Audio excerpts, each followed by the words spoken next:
The morning of December 7th, 1941, didn't look like history. It looked ordinary. In the gray-blue dawn light over the Pacific, the water around Oahu was flat and quiet. Palm trees barely stirred in the breeze. The ships at anchor in Pearl Harbor sat heavy and still, their massive hulls reflecting in the harbor like sleeping giants. On the airfields, crews yawned, ground staff shuffled. Engines waited for pre-flight checks that would never come. Thousands of miles away, in Washington, D.C., the clocks ticked calmly on polished walls. Generals and admirals slept.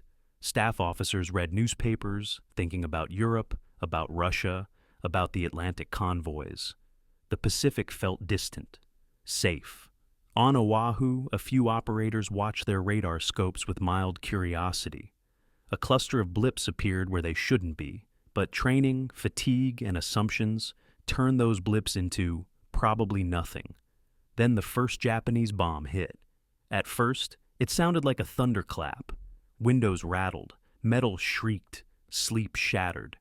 An American sailor turned toward the sound and saw an impossible sight. A line of aircraft with rising suns on their wings, dropping low over the water, releasing glittering bombs that fell in slow motion, before erupting into fire and shrapnel. Within seconds, the calm harbor became a furnace. Ships that had been monuments of steel now belched smoke and flame. Engines roared, men yelled, sirens began to wail. On the island, someone grabbed a microphone and shouted into it words that cut through the chaos. "Pearl Harbor is under attack." The message went out unevenly, broken by static, drowned by explosions, repeated by desperate voices who themselves didn't yet understand what was happening. In the first minutes, the rest of the United States heard nothing. No sirens, no explosions, no screams, just the regular quiet of a Sunday morning. In Washington, the phones were still silent, the typewriters were still. Papers lay neatly stacked on polished desks. But out over the Pacific, everything had already changed. The ships in Pearl Harbor weren't just metal, they were power, strategy, deterrence. And in a matter of minutes, that power would be twisted, burning, sinking. The Pacific Fleet wasn't just being attacked, it was being rewritten. And in the capital, the men whose job it was to control all of this didn't yet know that their world had just been set on fire. They thought they had time. They thought they had warning. They thought the war was still over there. They were about to find out that it was already here. In Washington, Sunday mornings were slow. Staff officers arrived late, some still smelling of cigarette smoke and last night's whiskey. A few clerks sorted mail. Others made coffee in chipped cups, glancing idly at headlines about Europe and the distant war many hoped America could still avoid. In one communications room, a lone operator adjusted his headset and scanned for routine traffic. He expected weather reports, logistical updates, nothing urgent. What he got instead didn't make sense. A burst of static slammed into his ears. Then a strained voice, half buried under noise. "Attack. This is not a drill. Repeat. Under attack." The operator frowned and leaned forward. "Say again, Pearl. You're breaking up." Another burst. Explosions in the background. Someone shouting something he couldn't parse. For a second, it sounded like hell had been wired directly into his headphones. He scribbled down what fragments he could capture. Attack. Air raid. Not a drill.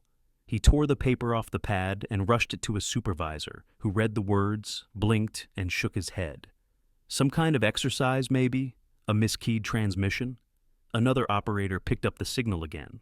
This time the voice was sharper, louder, desperate. "Planes bombing harbor! We are under attack!" The room went very still. The supervisor walked, then ran, to the nearest phone. In another building, an officer answered, still half in a relaxed Sunday mood. That mood died as he heard the words read out to him. "A message from Pearl Harbor, sir. They're saying, we are under attack." He swallowed. "Under attack? By whom?" "Unclear, sir. But there's bombing, aircraft, multiple sources." He set the receiver down gently, as if it were suddenly made of glass. For a moment, he just listened. To his own breath, to the hum of the building, to the distant ticking of a wall clock. Then he reached for another phone. Within minutes, the quiet of Washington began to fracture. Telephones rang down corridors that were never supposed to hear this kind of news.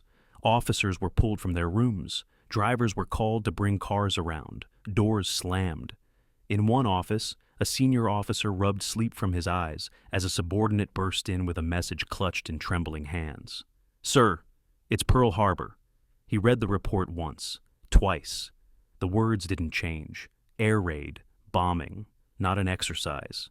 There was a moment, just a second, where he wanted to believe it was a mistake, a miscommunication, a false alarm. But the calls kept coming. More voices, more panic, more confirmation. Whatever was happening out there in the Pacific, it wasn't small, it wasn't local, it wasn't something they could ignore. Washington had heard the unthinkable. Pearl Harbor was under attack. And they had no idea yet just how bad it really was. As the first wave of confusion gave way to grim urgency, the messages from Hawaii became clearer. The static remained. So did the distant roar of engines and explosions. But now the words came in broken but undeniable shapes. Ships hit, fires everywhere, airfields burning, multiple waves of aircraft. In Washington, an improvised crisis room took shape. Maps were pulled from walls, tables filled with papers. Radios hissed and buzzed as operators tried to filter meaning from the chaos. One officer traced his finger along the map of Oahu. "There," he muttered, mostly to himself.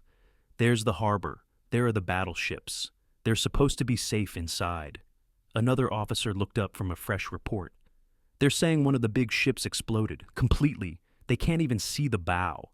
The first officer stared at him. "Exploded?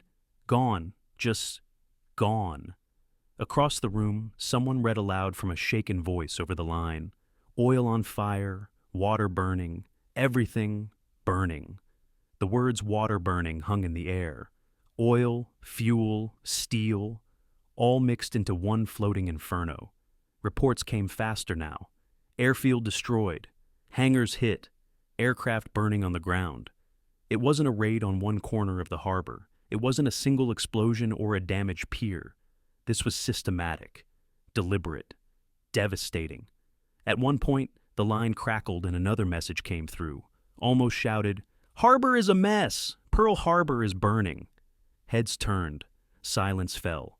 The idea of that place, that quiet, protected anchor of American power in the Pacific, reduced to something that could be described in one word. Burning. It didn't fit. Pearl Harbor was meant to be untouchable, distant, secure. And now, a voice from the other side of the ocean was telling them it looked like a furnace. One staff officer grabbed a pencil and circled Pearl Harbor on the map with a shaking hand. His knuckles were white.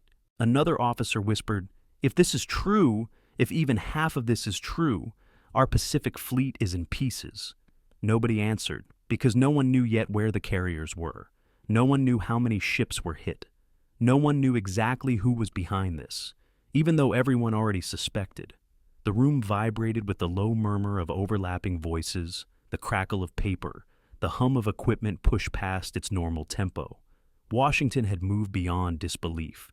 Now came the second stage, fear. And right after it, something else, colder and heavier, was coming. The realization that this wasn't just an attack, it was a transformation. The messages changed in tone as the minutes ticked by. At first they had been frantic, then shocked. Now they were hollow, numb. The officers in Washington read new reports in a silence so deep that the hum of the lights felt loud. A fresh telegram arrived, scrawled in urgency. Battleship listing, another capsized, multiple ships sinking in harbor. One remark drew everyone's eyes. Harbor entrance jammed with wreckage. The meaning was ugly. If the entrance was blocked by sinking ships and burning oil, then even vessels that survived the initial attack might be trapped, caught in a harbor that was now a kill box. An aide spread a list of capital ships assigned to Pearl Harbor on the table. Names that were supposed to intimidate enemies now looked like a casualty list waiting to be confirmed. One by one, damage reports attached themselves to those names. Down the table, someone whispered the name of a battleship that had just been reported as exploded, lost. Another officer read aloud, "Deck gone, men in the water, ship burning from bow to stern." A senior figure closed his eyes for a second. "How many men aboard?" he asked quietly. The answer was a range, not a number. And the range was horrifying. This wasn't just smashed metal. It was thousands of lives extinguished in minutes. One message described the harbor as a graveyard of burning ships. Another said simply, "We have no control." A young staff officer, his voice shaky, summed up what everyone was thinking, but no one wanted to say out loud. "Sir, that means Pearl Harbor, as we knew it, it's gone." The word gone lingered, heavy and final. Pearl Harbor hadn't moved. The map still showed it in the same place. The anchorage was still there on paper. The island hadn't sunk, but the idea of Pearl Harbor, as a fortress, as a shield, as a symbol of American presence and power in the Pacific, that Pearl Harbor had been torn apart in less than 2 hours. And they knew it. Not completely, not with full numbers, not with precise diagrams of every ship and every pier, but in that moment, as they read the latest line, most battleships either sunk, capsized, or heavily damaged. They understood. The heart of the Pacific Fleet had been punched out of their chest. Pearl Harbor wasn't just damaged, it was functionally destroyed. It was gone. Behind the closed doors of dim conference rooms, reactions were raw. Publicly, the language would later become measured, polished, historical. But in those first hours, in cramped spaces full of maps and cigarette smoke, the words were rough, human, imperfect. Some officers were furious. "How could this happen?" one snapped, slamming his fist on the table. "We had warnings. We knew tensions were high. How did they get all the way in there?" Another fired back. "Warnings aren't details. We knew they might strike. But not where, not when, not with this kind of coordination." A third voice cut in, low and grim. "It doesn't matter now how they got there. They did. The question is what we do next." The room fractured into overlapping conversations. Blame, fear, denial. The natural reactions of people who had just realized the ground under them wasn't solid. One officer stared at the list of damaged ships. "This isn't just an attack," he said. "It's a decapitation." Another shot him a look. "Then we grow a new head," he replied. "Fast." Someone in the back of the room whispered, almost to themselves, "This means war." The word was technically unnecessary. Everyone knew what this meant. There was no world in which harbor after harbor could burn without consequence. But saying it out loud made it real. Staff rushed in with more updates. No sign of enemy carriers yet. Radio silence in some sectors. Civilian panic on the islands. One officer, normally composed, rubbed his temples like a man with a sudden crushing migraine. "Get me everything we have on Pacific defenses," he muttered. "And I mean everything. If they hit Pearl like that, they might hit elsewhere too."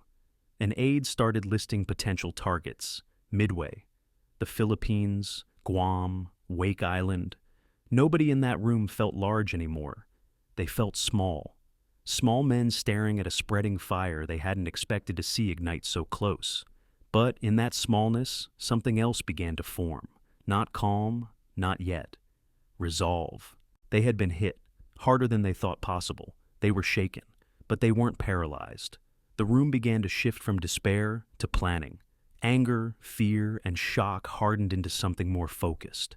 Because if Pearl Harbor was gone as a shield, then it would have to be reborn as a motive, a reason, a rallying cry. No single sentence started the war. No single phrase magically transformed shock into strategy. But in those rooms, words took shape that would echo through the rest of the century. An officer stood at the head of the table, papers trembling slightly in his hand. "We can't speak to the nation like this," he said, looking at the chaotic notes of early reports. "But we can speak to our people across the military." He looked around the room.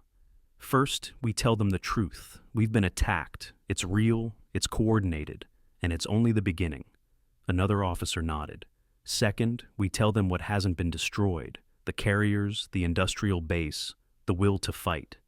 The man at the head of the table began to dictate.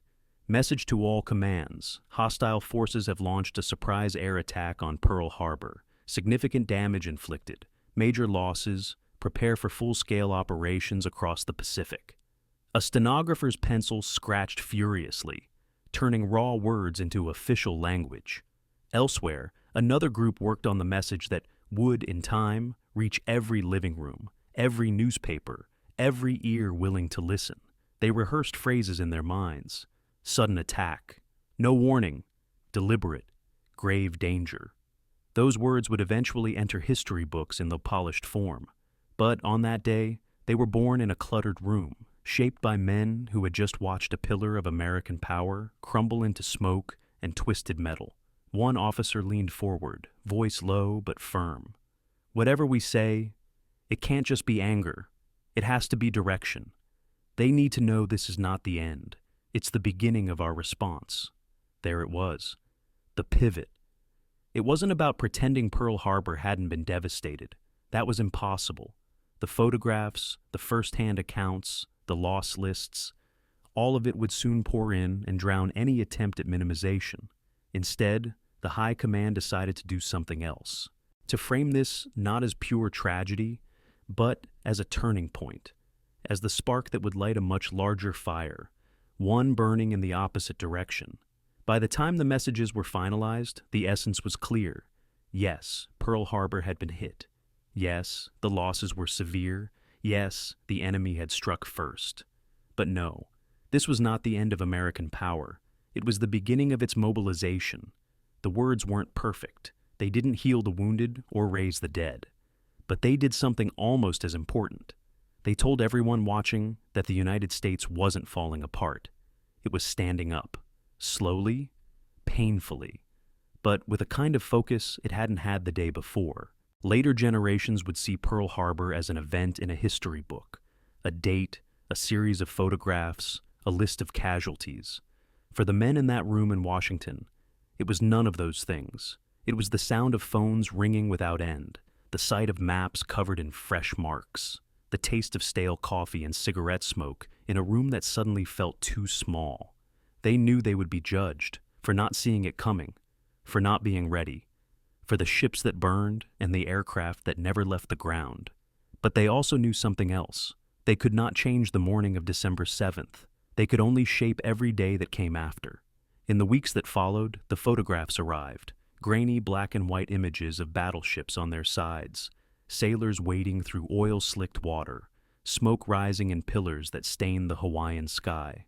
The High Command studied those images not as art, but as evidence. They saw failure and opportunity.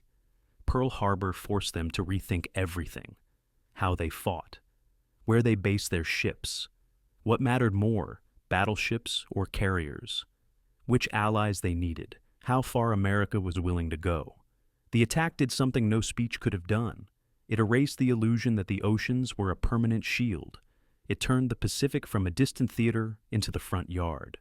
And in that transformation, the men in Washington understood that their country had crossed an invisible line. Before Pearl Harbor, there had been debates, isolation, hesitation. After Pearl Harbor, there was only direction. War, total, focused, industrial, relentless war. They hadn't chosen the timing or the opening blow, but they would choose the response. And as they drafted orders, moved ships, recalled officers, and prepared millions of young men to cross oceans, they carried with them one memory: the moment they realized that Pearl Harbor, as they knew it, was gone. Not as a place, as an idea. And that idea of being safe, distant, untouchable, would never come back. Something else would take its place, a country that knew exactly what it was fighting for, and exactly how far it was willing to go.